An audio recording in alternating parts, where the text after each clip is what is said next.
Hello everyone! Good morning! So, my name is Erlene. Welcome to Erlene's Vlog. So, ngayon, isi-share ko sa inyo about si Taka. Isa po akong agency dito.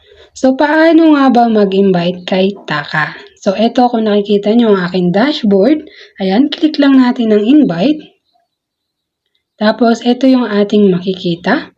So, slide up lang natin siya, no? So, may promo kasi si Taka about lucky cards. So, isang invite, isang card. So, yun yung gagamitin mo kapag nag-invite ka kung ikaw ay isang member dito. So, ayan. So, click lang natin invite and copy link. So, yan. Paste mo na lang siya dun sa i-invite mong tao. So, yan. Papakita ko sa inyo. So, how to join dito? So, kung nakikita nyo, yan yung mga invitation ko. Pero sila kasi yung mga member ko na sila dati. So, dito, how to join. Click mo lang yung invitation o yung invite friends. Tapos, one invite is one card. May tendency kang manalo ng 150,000 or $15. Yan. So, marami na rin siyang nanalo dito. Click lang yung history. Dun mo po makikita.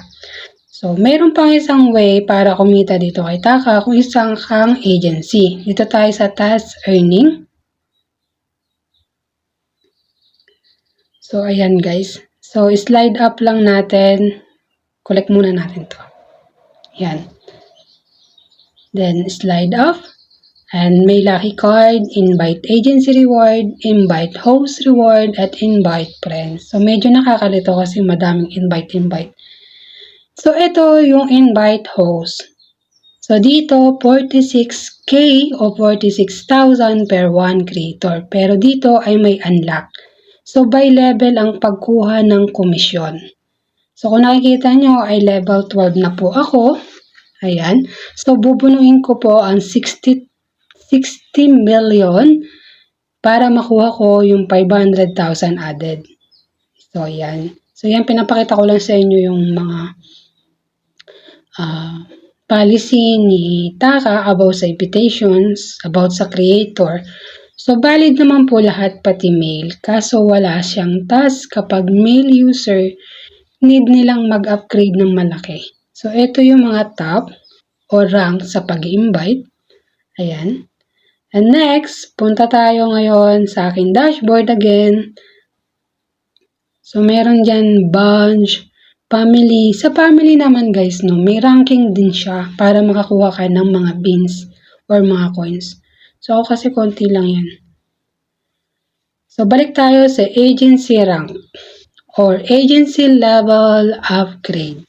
So, last week, nakakuha ko ng 200 beans. So, today, makakakuha ulit tayo ng 200 kasi pasok tayo sa top 8. So, ayan yung rank reward. So, ako kasi guys, nagpapasahod ako ng member. So, hindi ko na ipapakita yung sino yung mga napasahod ko. Before kasi, nakakolek ako ng 1 million, ganyan. Kaya nakakapagpasahod ako ng 10,000. 10,000 weekly sa mga member. Pero this time is 2,000 na lang kasi maliit yung nakukuha. So, yun nga guys, ito yung mga rank reward bawat agency. So, baka isa yung mga agency nyo sumasahod.